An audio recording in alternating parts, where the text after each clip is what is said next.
Welcome to the True Wealth Investors Real Estate Podcast. Creative investing strategies to help you build true wealth. I'm your host, Chad Harris.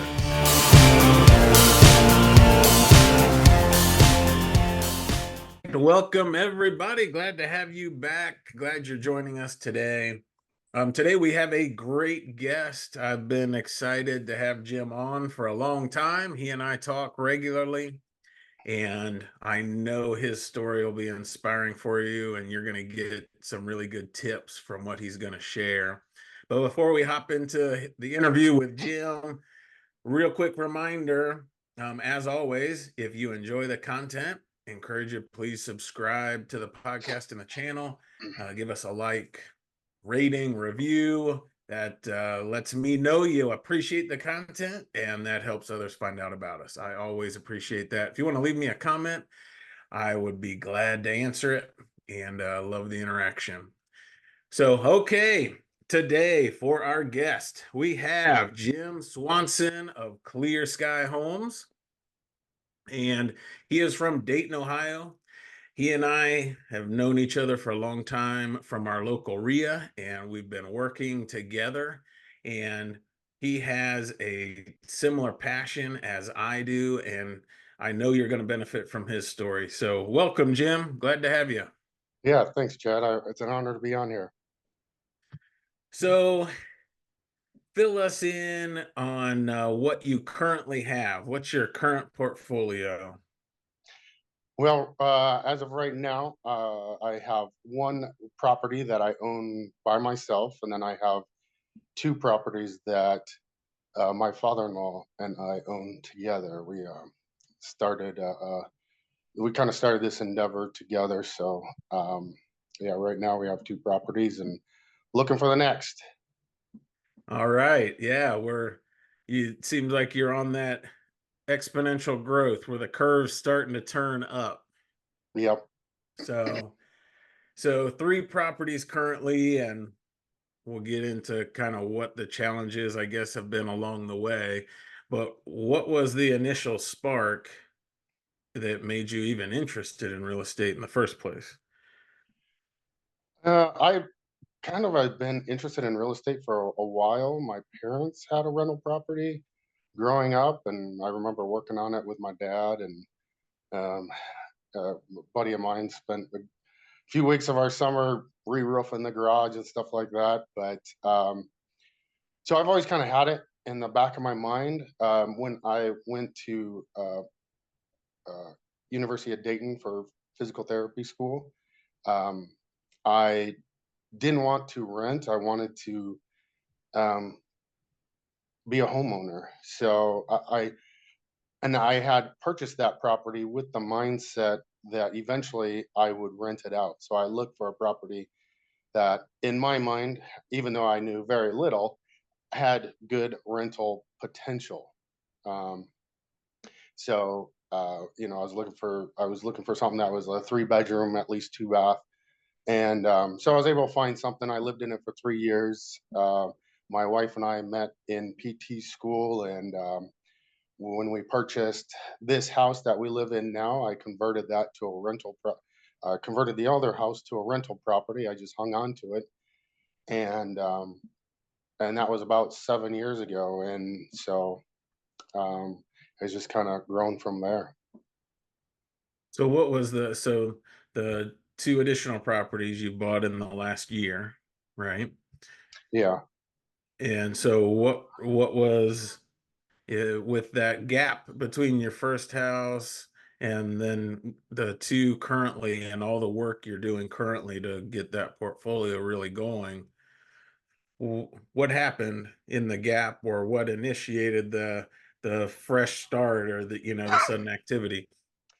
I After having that property for a few years as a rental, it I my payment was the same, but as renters moved out and I get new renters in there, there was this I had a property manager, and they always recommended an increase in rent. And all of a sudden I'm having this additional cash flow, and I said, wow, if I own one property and I'm making X, if I own more properties, I'm going to be making a lot more. So I started taking time reading books, listening to podcasts. Bigger Pockets was a big one on that. Um, and I started discussing things with my father-in-law, just having conversation, talking to him, and explaining to him what I'm learning. And he started asking more and more questions, and it seemed like he was interested in doing the same thing. So I ended up finding a couple of local network meetings. One of which is the GD the Greater Dayton Real Estate Investment Association, and then another just Dayton networking group. And so we attended a couple of those meetings, and we really liked the information that it provided. So we became members of the GD attended several of their courses, attending meetings, just continuing to learn. And then, with with that, the more I listened to people, the more podcasts I listened to, there was always this emphasis on coaching. So then that's through the GD that's where I met you, and I found out that you did coaching, and I liked your philosophy and your personality, and so I thought it would be a good fit. So, obviously reached out to you for some coaching, and so from there, I was really able to speed up my process and feeling more comfortable with buying properties. I would say I feel like most of our progress was in the last 9 months, even though it's been several years in the process. A lot of the progress, like I said, has been in the last 9 months. Sure. Yeah, I know, a lot of people kind of spend that time in the zone of, I want to do this. I feel I should invest.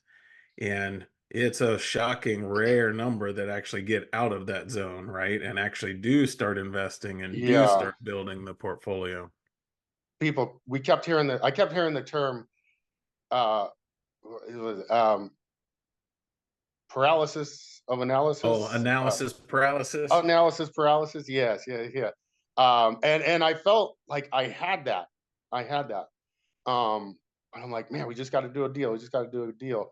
And I think having you as a coach definitely made us get out of that and get our first deal and feel more comfortable with that.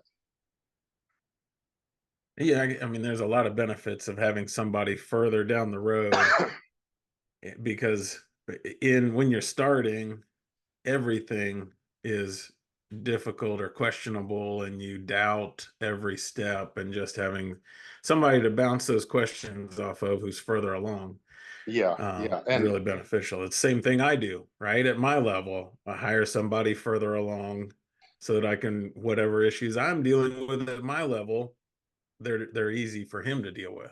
So yeah, yeah.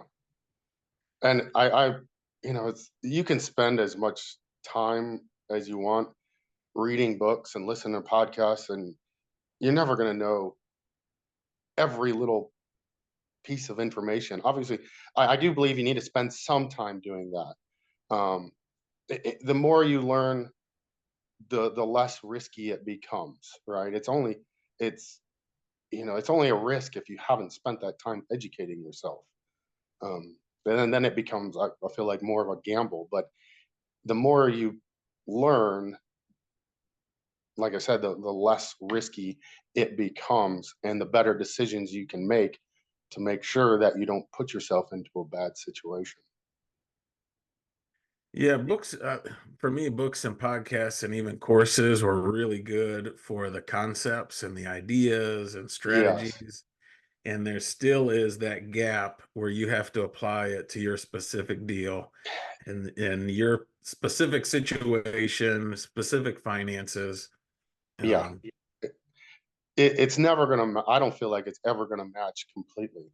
But that's why having a coach, I believe, is important, because you run into something and you can say, hey, I ran into this. What do you think I should do in this situation? Where normally you might spend days pondering what you should do. Like if you have an issue with a tenant, um, they message you about a problem, and you're like, oh, how should I handle this? Well, just message your coach, see what they say. Okay, here's how you should handle this, and then now you know how to handle it in the future. And then you're not. Right. It's a time saver. You're not spending those hours or days thinking about how to handle the situation. It gets resolved immediately. Your tenant is happier because they got a response quicker, and you're happy because you've dealt with the issue and you can move on, and you're not losing sleep over it. Yeah, you're not second guessing how you handled the response. And Yeah. yeah. Yeah, those tenant questions are really interesting because when you're dealing with every new one, there's just a lot of mental energy that goes into how do I handle this? How involved do I get? How personal should the response be? Or am I a business and it's just a systematic answer? Yes. But once you're further along, like at my stage, the answers are pretty pat, right? They're all predefined so that even my staff can answer all the questions. It's very rare that I ever see a question from a tenant anymore. Yeah. So there's a lot of benefit in not having to figure that whole system out on your own and just not having that mental uh the mental time and energy into it. Hmm. So all right, so you bought one house. How long ago was the first rental in your partnership? That was in June, and that was we uh, we bought it for fairly cheap, but it was a full rehab. And as you know, we ran into issues with a contractor. He fell off the face of the earth. We don't know where he's at. Um, but that's Yeah, sometimes you deal with fully those issues. disappeared. Yeah, yeah. We you deal with those issues. We got a new contractor in there, and things are rolling smoothly again. And hopefully, we're hoping to be done in the next couple of weeks and get it rented out. Um, Happy with the progress. The benefit that obviously, we don't want to take 9 months on a rehab, but in the meantime, housing prices have gone up, so our after rehab value has gone up, and which has been or is a benefit to us. Yeah, I mean, anytime the rehab drags out, I've had plenty of situations in my business over the years where you get too many deals or too many turns, or for whatever reason, you buy the property and it sits longer than you plan, Yeah, which yeah, isn't a good scenario. But if it's a buy and hold, well, it just takes you longer to earn that money back, right? yeah, It's yeah. still It is, profitable. and we're moving. As long as you're moving forward, it's fine. Just keep Yeah. moving forward. I think that's the same thing with just buying a property. I mean, a lot of people have asked me what they should do and things like that, and I said, well, spend some time, like we've already talked about, spend some time educating yourself. But then you just got to do it. You hear that a lot at the like RIA meetings and things like that. It's just like you just got to do the deal, and you got to find one and do one, and it's not going to be perfect. And you're gonna learn a whole lot along the way, more than you're gonna run into issues, but you just gotta take them in stride and keep moving. It's interesting. When we've talked about that first rental before, I never kind of thought about it this way. But last night, I was speaking at a real estate meetup, and I was talking about how so many investors say that they want to flip or wholesale or save money for a down payment, and then they'll buy a rental. Hmm. And while they're waiting, trying to save the money, the price of the rental is going up, and they're actually losing ground. Yep, yep. And so uh, I was advocating that they need to figure out a way to buy the rental now. Even if it's Yeah, not completely perfect, they're going to gain in the long run because the prices are going up. And in your situation, whatever the holding costs have been in this 9 months, they are far less than the rise in value of that property Yes, when we were looking yes, at it. yeah, substantially. And I mean, being that we bought it for so cheap, our holding costs are not a ton, right? We're not making huge payments on it and things like that. All right, now in some areas of the country, they say a house so cheap is, 150. What's a house so cheap in our neck of the woods? What'd you pay for that property? We paid we paid 15. Well, so we paid 15,000. It was through a wholesaler, so we paid the wholesaler 3,000. Closing costs, being that it was through a wholesaler, we paid closing costs, so that was I believe around 1,700, maybe less than that. So we were all in it for less than 20,000. Um, and we are putting into it around, it's probably going to be around 40 to 50,000 that we're putting into it. Okay. So you'll be all in at 60 to 70 Hmm. in that ballpark. And what'll be the value of the property when the rehab's done here in very short time and it's rented, roughly. uh yeah, yes, by the time it's rehab, we're expecting an after rehab value of around 90 to 95,000. It's awesome. So even though it wasn't the prettiest deal and it was a bigger rehab than you thought and contractor issues and some of those what hard-earned lessons, I guess you'd say, hard-earned lessons in the Yeah, deal. yeah.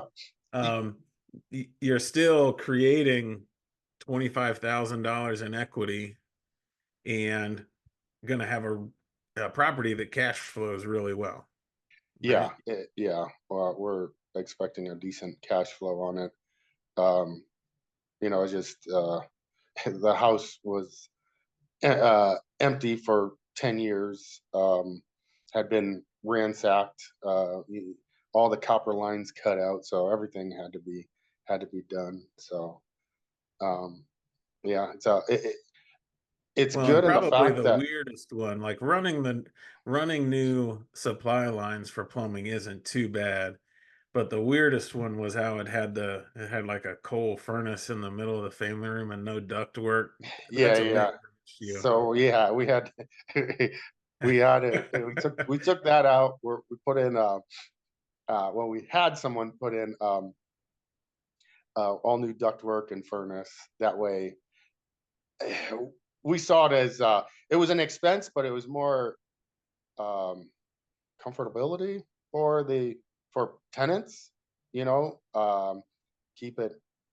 I mean, forced air is definitely a better option than one heater in the middle of the house, hoping that it radiates to the rest of the rooms, and Yeah, floor vents in the bedrooms upstairs, letting the air just rise.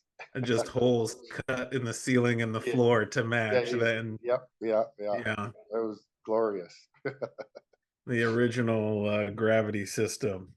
Something about a little bit of liability there too, having a really hot stove sitting out in the middle of the family room if you're renting to a tenant with kids. I Well, think the yeah, forced air is a much better option. forced air, and it got that unit out of the living room, creating more space. Yeah. Right, and being that it was a 2-1, we're actually converting it. Had enough square footage to convert it to a 3-1. So adding a bedroom, increasing rent. So Yeah. I look forward to seeing it when it's done. It's got those big, tall, historic windows, and it'll be a sharp house. yeah, Okay. And how did you fund that deal? that was purely through my father-in-law's HELOC. That's how we're purchasing. We're offering cash for all the houses, and using his HELOC to pay it, and then finding private lenders to refinance. pull the cash out, and be able to buy the next property. Awesome. All right. So that refinance process is gonna happen here in the next month, right? Yeah, Or less. month or less. Yeah, 2 weeks, one Two to weeks. two There we weeks. go. I There we like go. it. Set the goal. So, and how about this deal that you purchased more recently? That one was purchased off of the MLS through realtor. There's a local realtor that works with um, investors, and uh, um, she understands buying a house for investment purposes. And so I started looking on. I reached out to her just before winter, um, under your advice, and Because I've worked with her, yeah, yeah, and probably my first, I don't know, 15 or 20 deals I bought all through her. yeah, And there is massive value in having the realtor who understands investment properties, understands the neighborhood. I mean, she's been in it for, I don't know, yeah. 30 years and just a wealth of experience. Yeah, and um, it's all. You listen to books and podcasts; they talk about building your team and making sure that the individuals on your team understand the rental process, and she does. So, yeah, it works very well. So, yeah, I mean, beginning of the winter, we started looking on the MLS, um, with the assumption that people listing their properties um, in the wintertime are really motivated to sell. So there's a possibility of finding some good deals. We found this one that was listed for 88. I offered around 71. They came back at 75. The number still worked, so I went with it. It was it it was a good deal in the fact that it fell within our 70% rule. Um, it also already had a tenant in there, a quality tenant, keeps the place clean. There isn't hardly anything to fix in there.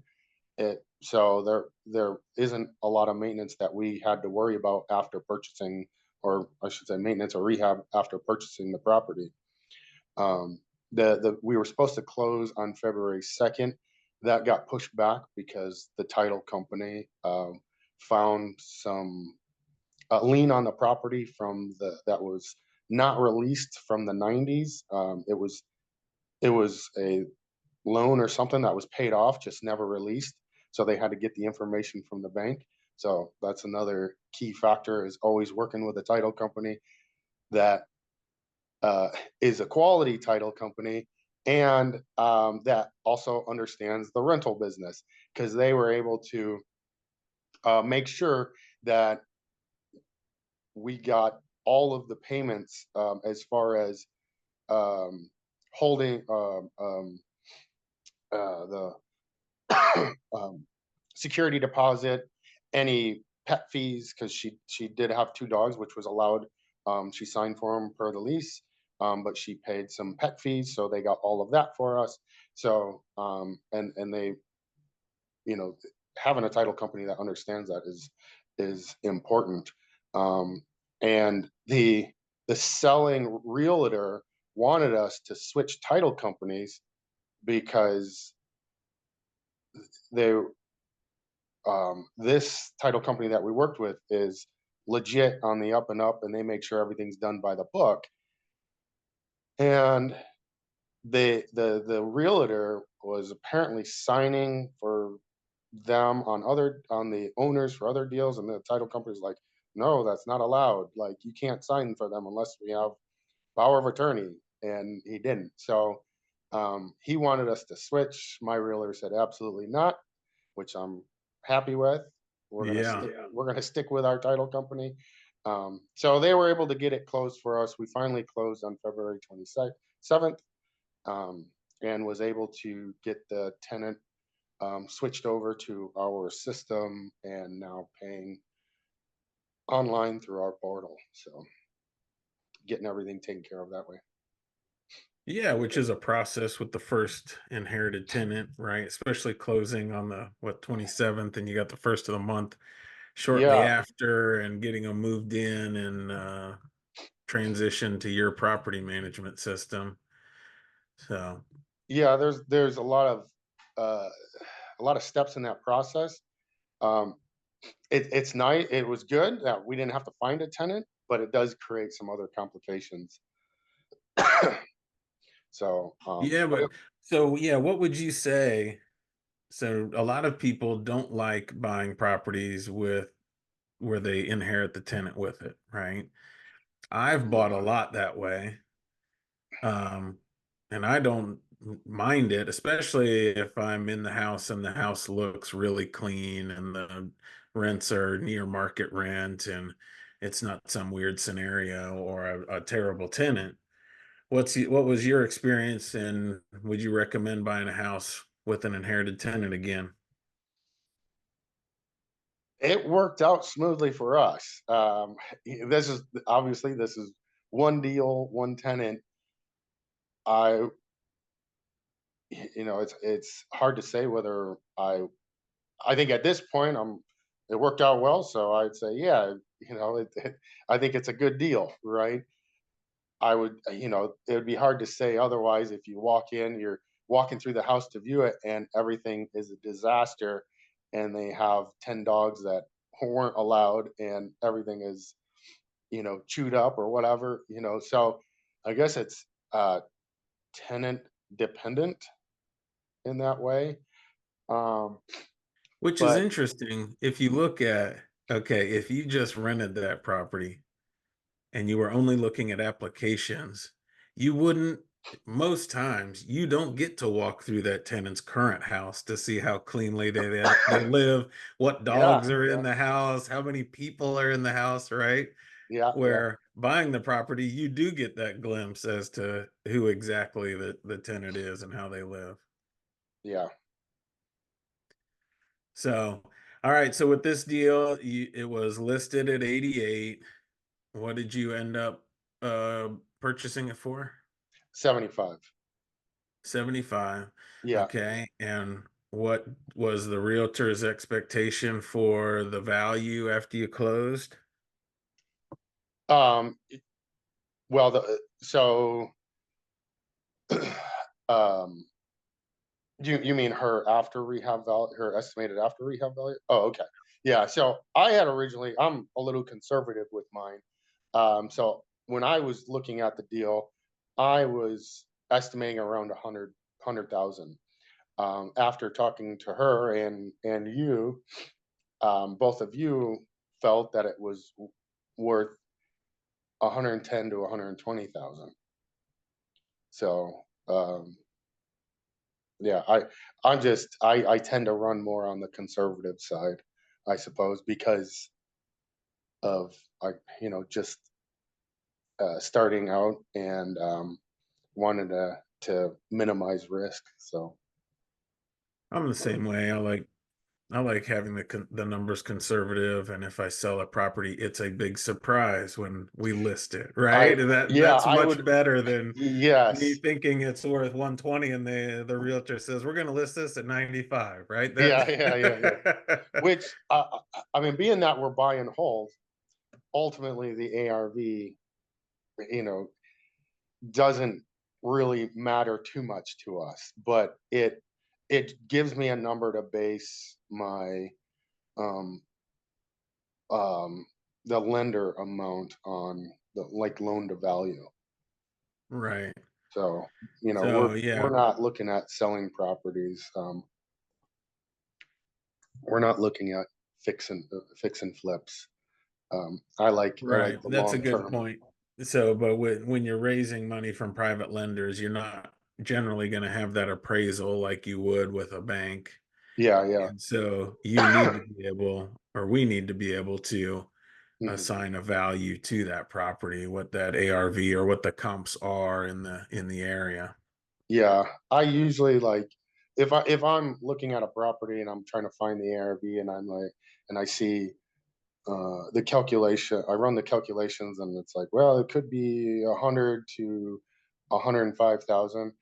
I'm probably gonna put it at 100,000. I'd rather, I just, I don't want to price myself out of any deals. Because if you go too low, if it's worth 100,000 and you're going down to 85 or 90,000, well, then if you're running your 70% rule and you're putting your numbers in, that's going to lower your max allowable offer. And then you're going to price yourself out of a deal. So you want it to be close, but I still run it conservative.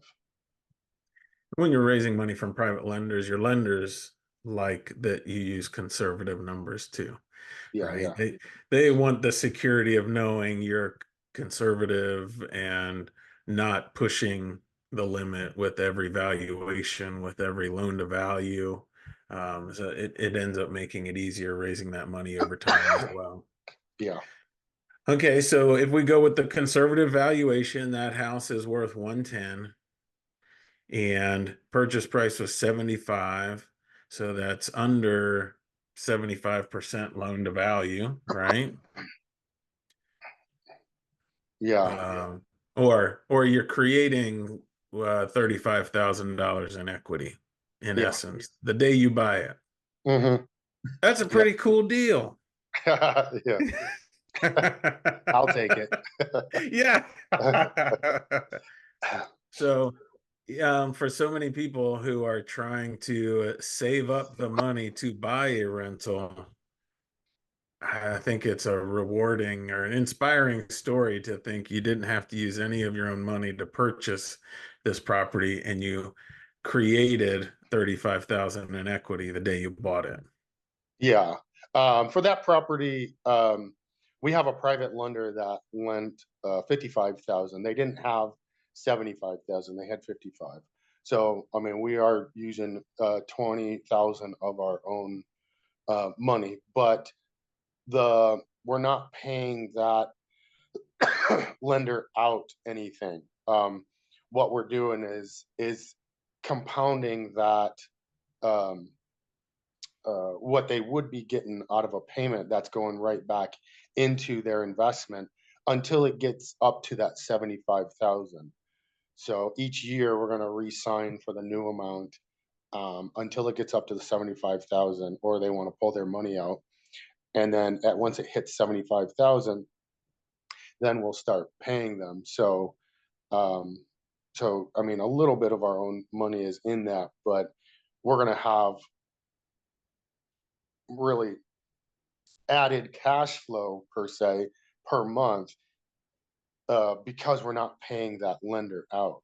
But all of that money is then going towards paying back the 20,000 that we did borrow. So, yeah, so the 20,000 you used your HELOC, right? Yes, yeah, So, since your private lender, it is a really creative strategy because your private lender doesn't have a payment and yes. their interest accrues. What was the interest rate that that private lender is getting? 6%. And and that benefits them in the fact that since we're not paying them out, they don't have to claim that on their taxes, right? So Yeah, if that's a they great pay point. out, they'd claim it on their taxes. So right now it works out better for them. They didn't want to have added income on their taxes. Um, they're retired, so it works out better. Yeah. And so the cash flow on that unit is going to be very high and you It's can gonna be, yeah, and then you can apply all of that cash flow to paying back the HELOC or paying that replenishing that HELOC for the next deal, yeah, essentially, yeah, right? yep, exactly. Yeah, and being that we're not requiring any of the money to pay our own bills, we can just take all of that and chunk it down towards the HELOC, pay the HELOC off, and turn it over, look for that next deal. Yeah, sharp. So I remember we were talking about one day, as the perspective on retirement. working the 9 to 5 job, how long would it take to save 35,000 in your retirement account versus the amount of hours spent finding that deal and finding the lender and closing the deal and putting 35,000 in your essentially retirement account. It's a drastic difference. Yeah. I mean, I don't know how much time exactly. It'd be hard to calculate it all out. I mean, it was months, not years. And I'm working a full time job, so it wasn't like it was months all day. It was I would just look at deals. I'd run numbers. I'd send an offer to the realtor for her to put the offer in. If they said no, I just moved on to the next one. Here you go, next one, next one, next one, next one, and just kept putting offers in until we found one that came back. And the more offers I put in, I felt like the closer I was getting. Um, there seemed to be an increase in properties, though. The deeper into winter we went, and so I felt like there was more deals coming that fit within our criteria. And then, like I said, this one they they didn't accept our original offer, but they countered and like when buying rental property, as long as the numbers still worked, right? So I was paying 3,000, 3 or 4,000 more than what I originally offered, but in the grand scheme of things, 10, 20 years from now, that's not going to matter. Yeah, I own this. 100%. I own this piece of real estate, and so I'm not going to squabble over $4,000. It still worked, you know. Yeah. I remember during that process of making the offers, where we had set up every time an offer comes back, you just make a new offer and always be looking at deals and always have the next offer ready. Yep, And yep, in the front end of that, every offer was getting just rejected. Not no counters, nothing, just rejected. And we were having that discussion of, well, are my numbers off? Do I need to change, what prices I'm offering? And we were saying, no, just stick to the numbers, stick to the yeah, numbers. yeah, And you grew more confident with, assessing deals, running the numbers, and making the yeah. offers. I think I it was also looking or realizing, okay, these houses, they're not gonna this type of house, they're not gonna come down as much. But this type of house, they probably are gonna come down as much. Just kind of starting to know that. And then having feedback from the realtor, I would be asking her the same thing, like, what do you think? Are my numbers off? Blah blah. And being that she knows investing, real estate investing, she's like, no, let's just keep making offers. Like it, Yeah. she didn't see it as an irritant that I was making all these offers and nothing was coming through. She's like, well, it's not any work to me. I'm just plugging the numbers in and sending it off, whatever. So it was nice, she was very supportive along with it too. Awesome. So, where are you looking to go from here? What are the plans heading forward? When the next, probably over the next year, we'd like to purchase 2 to 3 more properties. Um, Continue building our um, online portal, um, making sure that is set up. Um, get a management, some sort of management manual put together. That way, because eventually, like you and I have talked about, the goal is going to be to get an assistant, right? So I feel like I need to get a few more properties, then start looking for the assistant, and that I want that stuff to be in place. Like, here's the manual. This is what you got to follow. Have someone there. Just hire someone, kind of, to do the day to day tasks, checking the portal, see if there's any work orders coming in, knowing what to do, how to handle that. Um, handling some of if we come across an eviction, handling the paperwork for that, and any vacancies that come up, making sure that we're filling those vacancies. Yeah, awesome. Because all of those tasks can be systematized so that your assistant can handle all of those. You can focus on growth and raising Yeah. money and building the portfolio further. And what's your end game? Well, that's as we talked about before. It's like I figure, shoot for the stars and see where we land. I'd like to be in a position where we own 100, properties.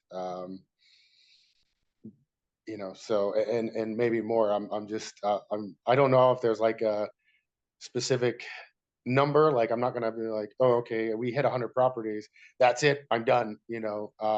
I guess um, as long as we keep building our system, we'll be able to we'll be able to handle it.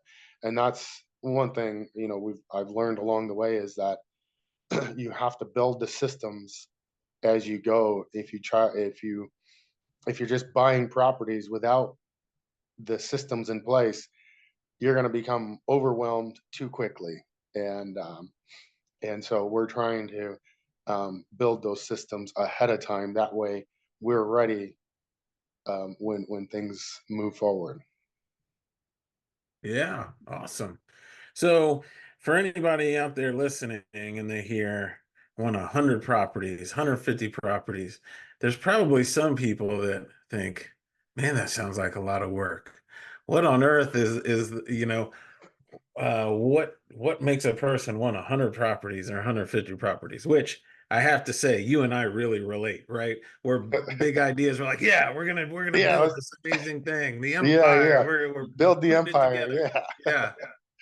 So for somebody who doesn't quite understand the reason behind the effort and why internally you feel you need to do this, right? What is your why or what is the reason that you want to build it? um, the biggest thing, first and foremost, is I see it as buying real estate is technically supposed to be passive income. As you know, owning real estate is never 100% passive. Um, However, I believe that it gives you um, freedom, freedom financially and time wise, and I want to build that for my children. I want to create more financial resources so I can give my children opportunities throughout their life, and whatever they get into, whatever they want to do. They want to play a sport. It's never. I don't want it ever to be, well, we can't afford for you to participate in that. um, Whatever they want to do, I want to be supportive of that. I want to create time for myself so I can go and be a part of their whatever they're involved in. If they're in a play or sports, I want to attend those events. I want to be able to randomly go pick them up on a weekday and take them out for lunch. Go to the father daughter dances, things like that. I never want to miss out on any of those opportunities. And then, creating time that I can spend with my wife, continuing to build our relationship. One thing that we do and we haven't been able to do in a while, mainly just because we have three kids and our oldest is 3 years old. So that creates a huge time restraint when you have a 3 year old, a 2 year old, and a 4 month old. But before we got married, we took dance lessons, and our wedding dance was actually choreographed, and so we learned this whole dance, and we really enjoyed it. She really likes to dance, and I didn't mind it either. So it was something we could do together, um, and then we continued that.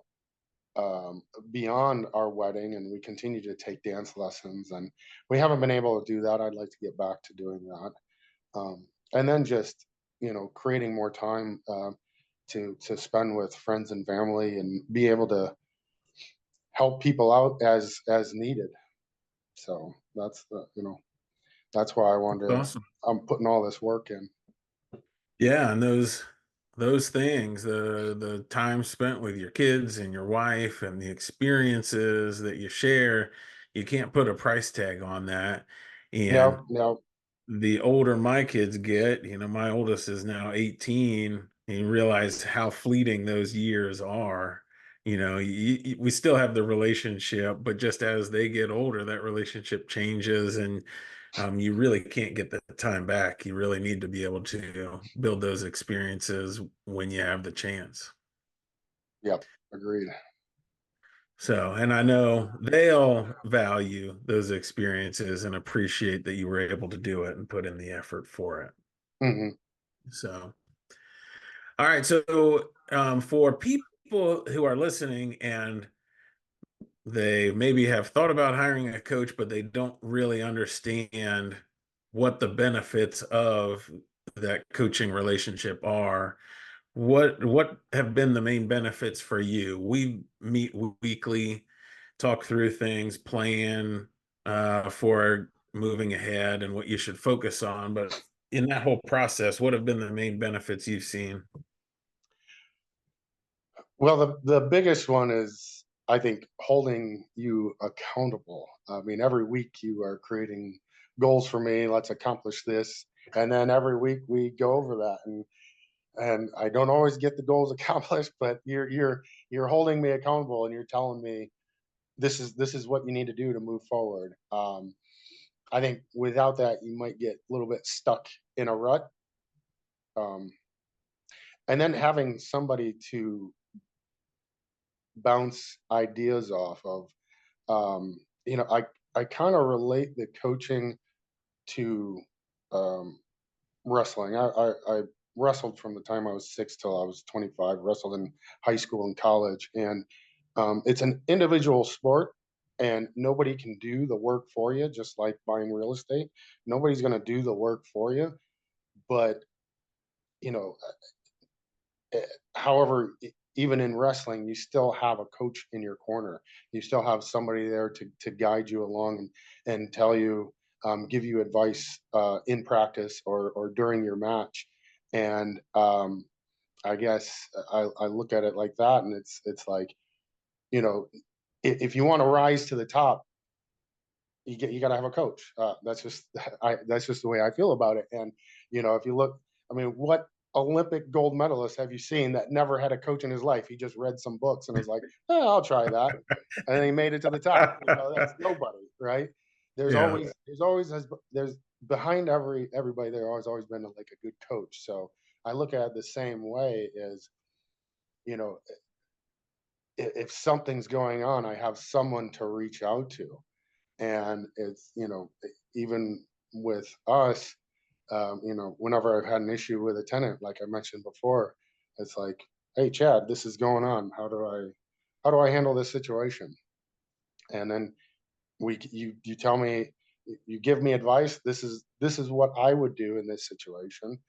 um, and then again, it's a time saver. I'm not spending hours thinking, well, what if I do this and then this happens? And no time or sleep is lost on it. We get the answer. We get the issue taken care of. It's done with. Don't have to think about it anymore. And moving on to the next. And yeah, and I can see there's instances where when you're the one in the middle of it, there's emotions involved. Maybe you got stresses from other, Yeah. situations. Your child's just born. You haven't slept. Like there's a lot going on. And in my perspective from the outside, not really interacting with that contractor and not having the same stresses is much easier to just focus on what the solution is. So. And I like your point about Olympic athletes always have coaches. The statement Michael Jordan had a coach, greatest of Yeah. all time, right? Yeah. Yeah. And I've always looked at it when I hire coaches that I'm always getting a return on my investment. Hmm. And when I'm not getting a return on the investment, that's when it's time for that relationship to end. But it's not really an expense in my book as long as I'm getting that return. And I know for me, it's been huge in my growth Yeah, personally. and yeah, and every most of the podcasts that I listened to, whenever they talked about coaching, they said the biggest or the one regret or the thing I would change is I wish I would have gotten a coach sooner. And I kept hearing that over and over again. And I think between going to the GD RIA and listening to you speak and then hearing that, I was like, okay, I gotta talk to Chad. Where's he at? That's right. Well, I'm glad you did. It's been fun working together for Yeah. sure. So I appreciate you coming on today and sharing your story. I know it'll be inspiring to other people listening. If people want to interact with you or find out more about what you're doing and how your business is growing, is there a good way for them to do that? Probably the easiest thing is through Facebook. I mean, if they have my private number, then hit me up. Otherwise, you could find me on Facebook and message me on there. I'd be more than happy to share any information that I have. I have no problem with that. I mean, people have already helped me along the way, and that was one thing about going to the GD RIA. I thought it was going to be like kind of cutthroat and nobody sharing information, but it was completely opposite. I'm very happy that I went there, and you know that's usually first recommendation I have for people is read books, find your local RIA, get a coach, and move on. You know, Yeah, it's not that complicated, but those steps, just follow those steps and you'll get there. yeah, yeah. Awesome. All right. Well, appreciate you coming on. Thank you again. Um, Encourage everybody to look Jim up on Facebook, keep track of what he's doing. I know he has big things ahead and his business is just getting ready to take off. If you'd like more information about the podcast, show notes, things like that, you can find that at truewealthinvestors.com. And as always, we'll join you next week. Hope to see you back here again and keep building your dream life one door at a time. We are adding new episodes every week, so make sure and subscribe and check out all of our content at truewealthinvestors.com.